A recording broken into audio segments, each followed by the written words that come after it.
Rapprochez-vous un peu, que je ne sois pas obligé de crier, c'est mieux. Alors il faut que je monte sur la chaise, je suis 1m65. Donc, bonjour à tous, rapprochez-vous au fond, n'hésitez pas, on mange personne. Bienvenue à cette journée de manifestation nationale de la santé et de l'action sociale. Un an après la dernière manifestation, le 16 juin 2020, je sais plus où je suis, qui avait réuni un nombre important de personnes lors du premier déconfinement. Aujourd'hui, un an après, dans nos structures, dans nos établissements, rien n'a changé, donc on est là aujourd'hui. J'ai vu dans la manif pas mal de monde, hein. Donc j'ai vu les psychologues, l'action sociale. Dans l'action sociale, il y a la DSEA, les PEP, la DAPI. Ils sont là, manifestez-vous, allez, faites du bruit.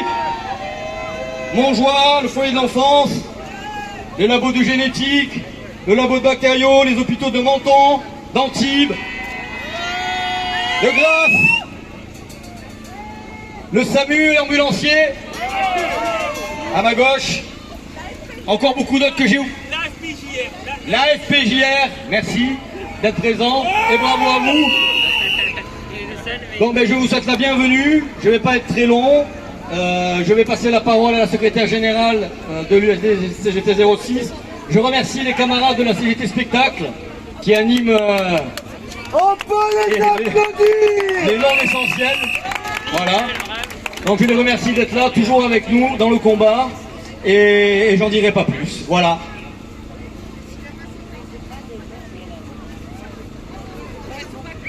Bonsoir tout le monde. Rapprochez-vous, parce que je pense que du coup, on va pas forcément défiler. On va en profiter pour avoir un peu un échange et profiter d'un petit moment aussi festif. Bon, je crois que les jours de foot, on évitera les manifs. Hein, voilà. Mais bon, du coup, je vais quand même vous lire l'intervention que j'avais préparée. Ouais, oh. Alors bon, déjà, merci d'avoir répondu à l'appel national, initié par la CGT et rejoint par nombre d'organisations.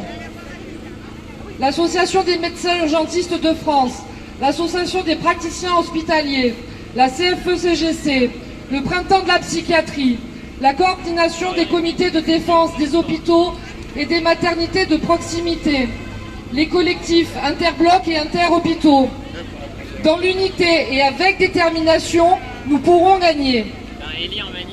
Les salariés ainsi que les étudiants, les retraités et les usagers des établissements services de santé et de soins à domicile, pour les personnes porteuses d'un handicap, pour les personnes âgées, les services de protection de l'enfance dénoncent la dégradation des conditions de travail des personnels, ainsi que les difficultés d'accueil et de prise en charge dans la dignité pour l'ensemble de la population. Malgré l'engagement des personnels et des étudiants dans nos structures, la situation s'est aggravée avec la pandémie qui a entraîné un surcroît d'activité. Et pourtant, il y a un an, le 16 juin 2020, plus de 260 rassemblements ont eu lieu sur l'ensemble du territoire. Des dizaines de milliers de personnels de nos secteurs étaient mobilisés, plus de 80 000 à Paris, 2 000 à Nice. Cette mobilisation était une alerte aux décideurs pour qu'enfin ils prennent en compte l'état désastreux de notre système de santé et d'action sociale. Nous sortions de la première vague que nous avons assumée dans des conditions totalement inacceptables. Inacceptables parce que nous savions que nous courions à la catastrophe. 100 000 lits hospitaliers fermés en 20 ans. Manque chronique de personnel de toutes catégories. Une recherche publique à l'agonie. Une industrie du médicament confiée au CAC 40. Une gestion des stocks de matériel à flux tendu pour faire 3 sous d'économie. Et pourtant, aucune leçon n'a été tirée de cette période si difficile pour l'ensemble de la population.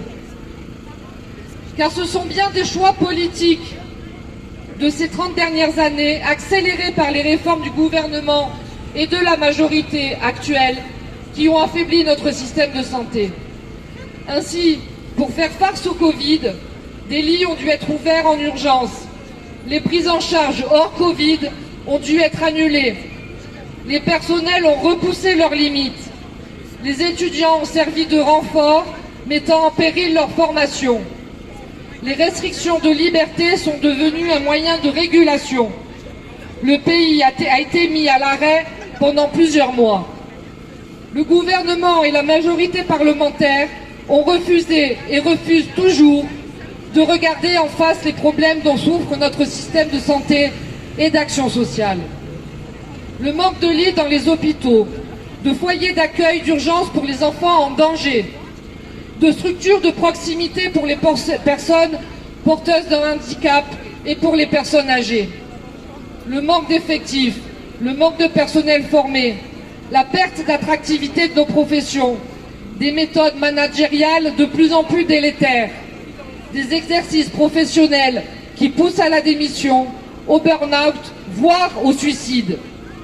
Des salariés qui n'arrivent plus à vivre correctement de leur travail, des difficultés à recruter par manque de personnel qualifié disponible, une maltraitance institutionnalisée par manque de moyens dans le secteur du grand âge, de la psychiatrie, du handicap, de la protection de l'enfance, un accès aux soins et autres prises en charge de plus en plus difficile, un secteur de la recherche publique manquant de moyens, une industrie de la santé qui pense plus à ses dividendes qu'à l'intérêt général. Voilà les défis que notre société doit relever pour que le droit à la santé physique, psychologique et sociale soit une réalité et pour que nous réduisions les risques de revivre une telle situation. Le Ségur de la santé pour le secteur sanitaire et la mission Laforcade pour le secteur médico-social n'ont pas répondu aux enjeux. Malgré les 183 € de complément indiciaire, le salaire des personnels de santé reste en France toujours loin derrière les pays européens. Les personnels travaillant dans le secteur social et du handicap associatif ou dans les établissements sociaux autonomes de la fonction publique sont pour l'heure exclus de cette revalorisation. Concernant la revalorisation des carrières en cours dans la fonction publique et qui serviront de point d'appui pour d'éventuelles mesures dans le secteur privé, c'est un vrai scandale. Les personnels concernés par ces mesures vont voir leur carrière considérablement allongée, alors que nos métiers sont d'une pénibilité importante qui devrait amener au contraire à l'abaissement de l'âge de départ en retraite. De plus, là encore, des exclus. Les ASH, les ouvriers, les personnels administratifs, les techniciens de labo, les préparateurs en pharmacie et j'en passe, et bien sûr tous les contractuels. Arrêtez de vouloir nous diviser, de casser notre esprit de solidarité et les collectifs de travail qui sont le ciment de nos missions. Pour nous, c'est même métier, même salaire. Pour prendre en charge correctement les usagers, tous les corps de métier sont indispensables, essentiels comme ils disent. Sur l'augmentation des capacités d'accueil, rien. Au contraire, les restructurations continuent dans le secteur public et dans le secteur non lucratif. D'ailleurs, localement, il y a toujours menace sur les lits de réanimation des sources. D'ailleurs, la loi de financement de la sécurité sociale 2021, votée en décembre 2020 en pleine pandémie, prévoit 1,4 milliard d'économies sur l'hôpital. Seul le secteur lucratif a les capacités de se développer, comme le démontre d'ailleurs le projet de construction d'une clinique lucrative de 30 000 m² sur la plaine du Var avec le soutien de la mairie. 30 000 m², c'est énorme, hein. Ça va venir concurrencer tous les hôpitaux du département. Et d'ailleurs, ils sont en train de se construire avec tous les démissionnaires de l'hôpital. Et au passage, cette loi de financement de la sécurité sociale 2021 instaure un forfait patient urgence de 18 € à payer pour les personnes se rendant aux urgences sans que cela soit suivi d'une hospitalisation. Or, souvent, on sait qu'on aurait dû hospitaliser, on ne le fait pas par manque de lits. Sur les effectifs, rien ou quasiment rien. Par contre, le protocole Ségur prévoit le développement de contrats individuels à 40 heures de travail hebdomadaire, alors que l'avenir aujourd'hui, c'est le développement des 32 heures hebdomadaires. C'est d'ailleurs pour toutes ces raisons que la CGT a refusé de signer ce protocole. Le gouvernement et la majorité parlementaire refusent d'aller vers une augmentation générale des salaires dans la fonction publique et de l'inciter dans le secteur privé, notamment par la réévaluation du SMIG. Un SMIG à 2000 €, 2000 € bruts, ce qui fait 1700, 1008 net, quand on sait que le seuil de pauvreté est aujourd'hui à 1063 € net, c'est franchement pas abusé. D'ailleurs, le rendez-vous salarial annoncé par le ministre pour l'ensemble de la fonction publique n'est toujours pas fixé. D'abord envisagé au début du printemps, celui-ci ne pourrait n'intervenir que début juillet. On est déjà mi-juin, on ne le sait pas. Un calendrier qui augure mal de la possibilité de négocier réellement. Et d'ailleurs, les trends proposés écartent d'emblée la question des augmentations générales des salaires par le point d'indice. Alors depuis un an, et malgré les annonces du gouvernement, les mobilisations n'ont pas cessé et se sont considérablement accélérées depuis plus d'un mois. Les sages-femmes le 5 mai, les personnels de réanimation le 11 mai, les infirmiers anesthésistes le 17 mai, les techniciens de labo le 18 mai, les infirmiers de bloc opératoire le 25 mai, les assistants de régulation médicale le 9 juin, les psychologues le 10 juin. Les mobilisations doivent continuer, elles doivent s'amplifier et elles doivent converger pour que nous ayons les moyens de répondre aux besoins de la population. La France est un pays riche, riche grâce au travail de la population.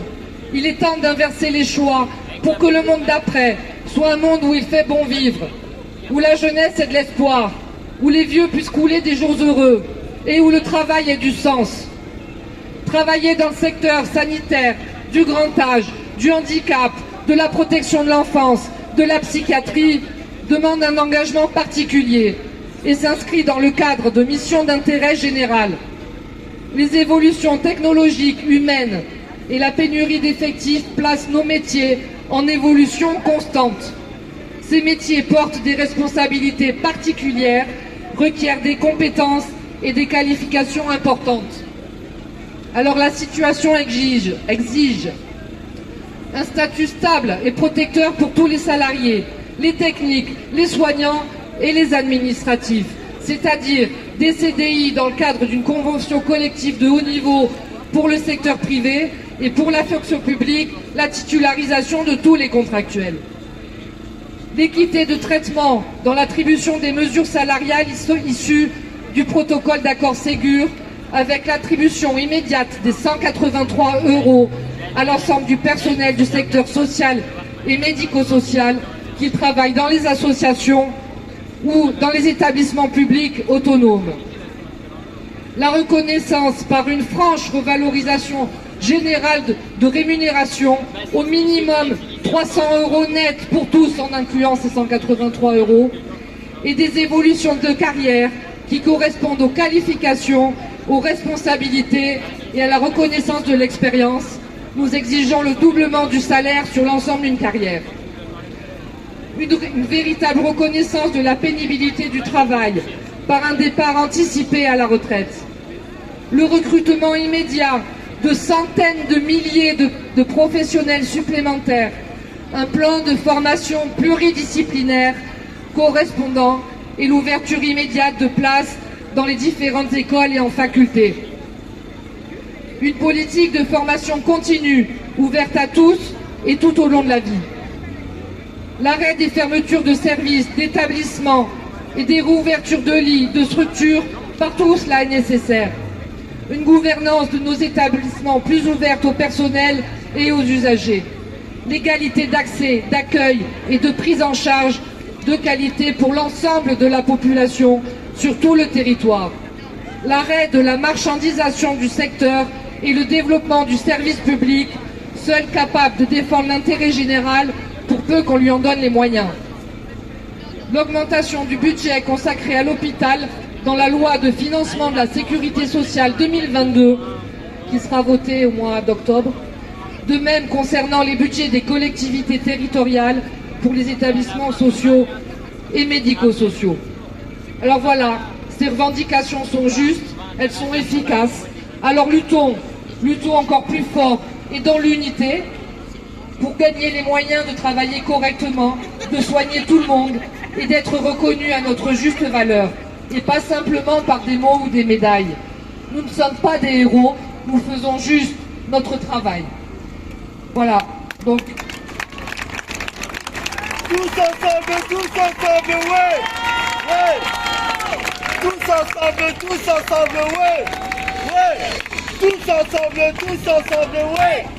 Ouais! Tous ensemble, ouais! Ouais! Tous ensemble, ouais! Ouais! Alors, pour faire le lien, et vous verrez qu'il y en a, je vais laisser la parole à Jean.